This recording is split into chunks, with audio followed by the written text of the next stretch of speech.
How's it going, everybody? Welcome to the channel. Today we're going to get the tractor out, get the tiller out. It's springtime and we need to get the garden tilled up. It's really kind of late, honestly, for me. I'd like to have stuff in the ground here a couple weeks ago, but we've been basically having rain non-stop here and there, and it's been way too muddy to get out in the garden with the tractor. So I know there's always been a lot of conversation upon what size tiller can fit a tractor and how much horsepower do you need. You know, the rule of thumb I always hear is you need 5 horsepower per foot of attachment, at least on a tiller in this situation. And usually they say that's PTO horsepower. So for this instance, I've got a 5-foot tiller. It's just a hair over if you actually measure it per inch. But in that regard, I should have 25 PTO horsepower to the back. Although at the time when I bought this, they did recommend I buy a 5-foot tiller, according to the brochure. This Max 26 XLT from Mahindra does have around 20 PTO horsepower, powered by a 25.9 horsepower Mitsubishi engine. That horsepower per foot of attachment may be relevant in a lot of situations, but I'm going to tell you that I guess it's also going to depend on what you're using it in. You know, what soil type. Is there rocks in it? Is there this and that, right? I'll tell you, for what I'm doing here in Iowa, we have very black soil, very rich soil, and it drives the 5-foot tiller without a problem. No issues on my end. The engine, you know, does get a little lug on it. What would you expect when you've got that thing buried deep in the ground, you turn over 8 inches of soil. So anyway, let's go ahead and hop on here, throw the tiller on, using the quick attach in the back, which if you guys don't have one, I highly recommend the quick attach. It makes things so easy. This quick hitch is just night and day different, and it takes all the effort out of hooking the attachments up to it. Anyway, we're gonna hook it up, go down here to the tiller, and I'll show you guys how it does work, and you can be the judge. Do you think 26 horsepower, 25.9 horsepower actually, is enough to get the job done? I'll let you be the judge. I'm gonna get to work.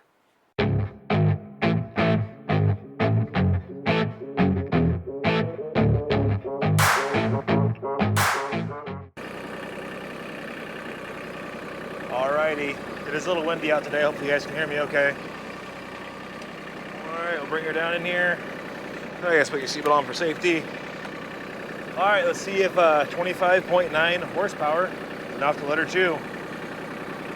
Of course it is, but you'll see.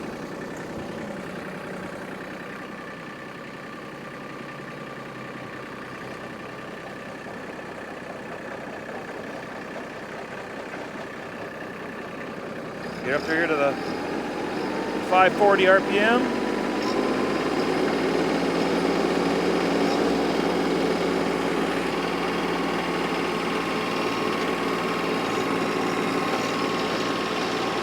She's all the way down on the reeds, fellers.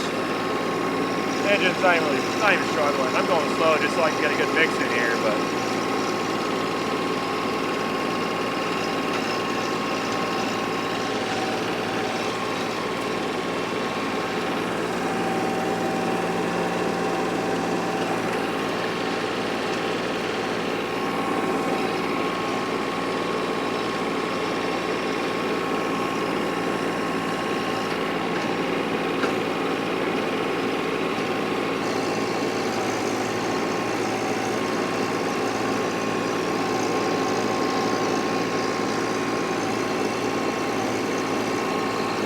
got her full chew here, fellers.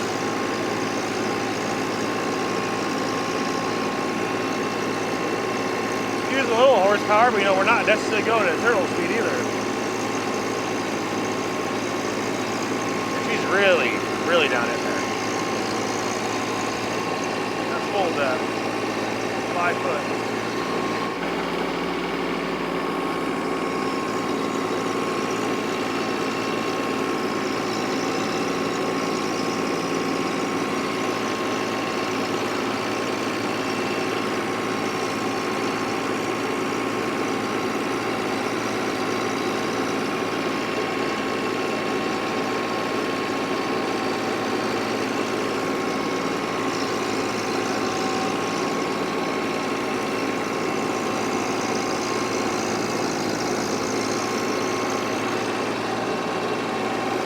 Right up there in the rip-ups.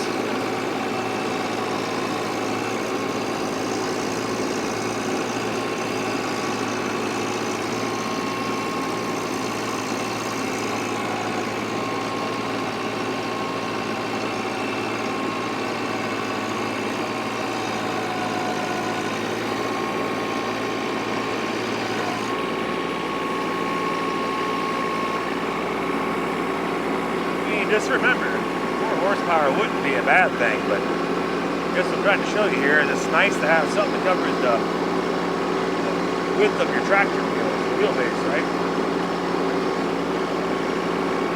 I guess what I'm trying to get at here is, yeah, you can buy a 48-inch tiller, but you're gonna be leaving tracks behind because it won't cover the path behind you. So that's what's nice about this 5-foot. Maybe you gotta go slightly slower, but you can cover up your tractor tires. It's gonna pack that soil down really hard otherwise.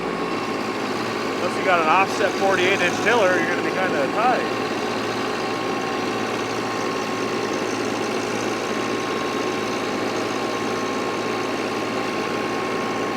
I just choose to go a little bit slower and don't worry about that.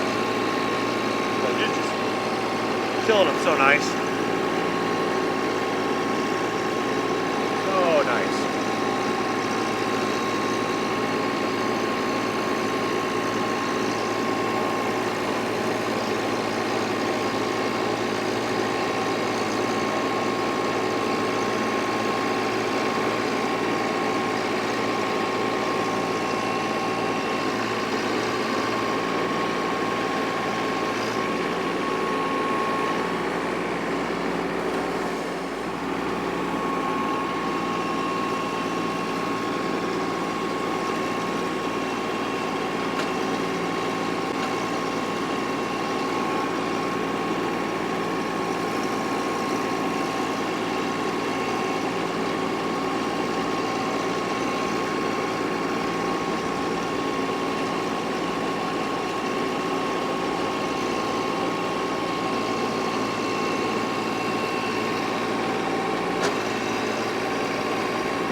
I don't need saving, it's everything I've been chasing, all here for the taking. Don't wanna test your luck with me, I think I've had enough disease.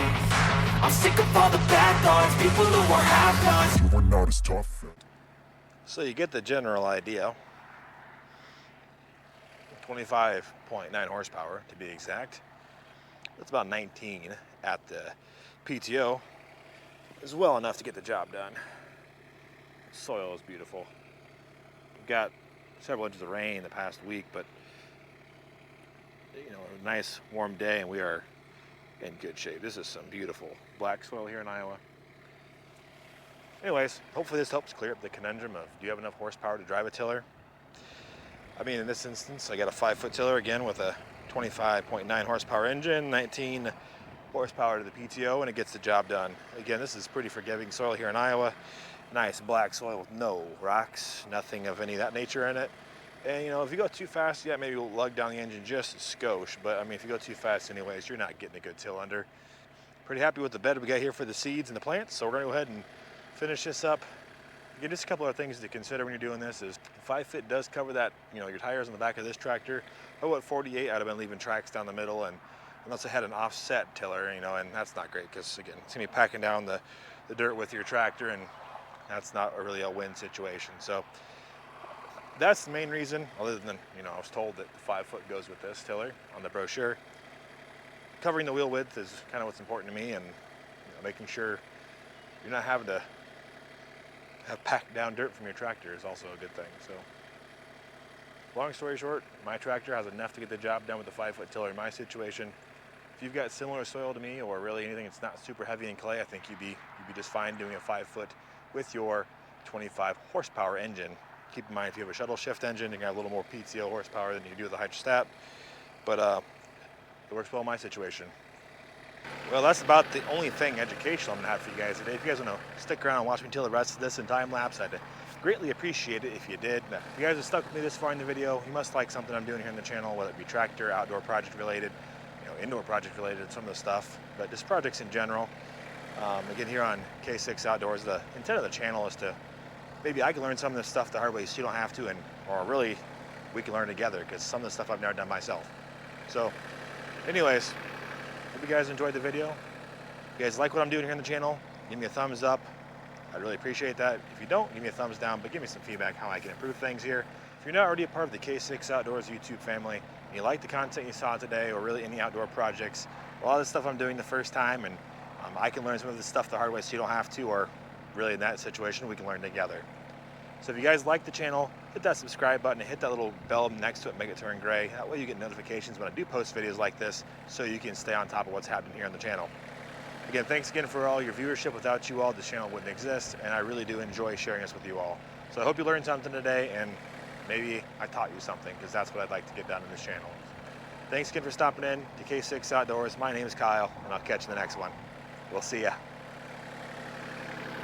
Man, I gotta get back to tilling.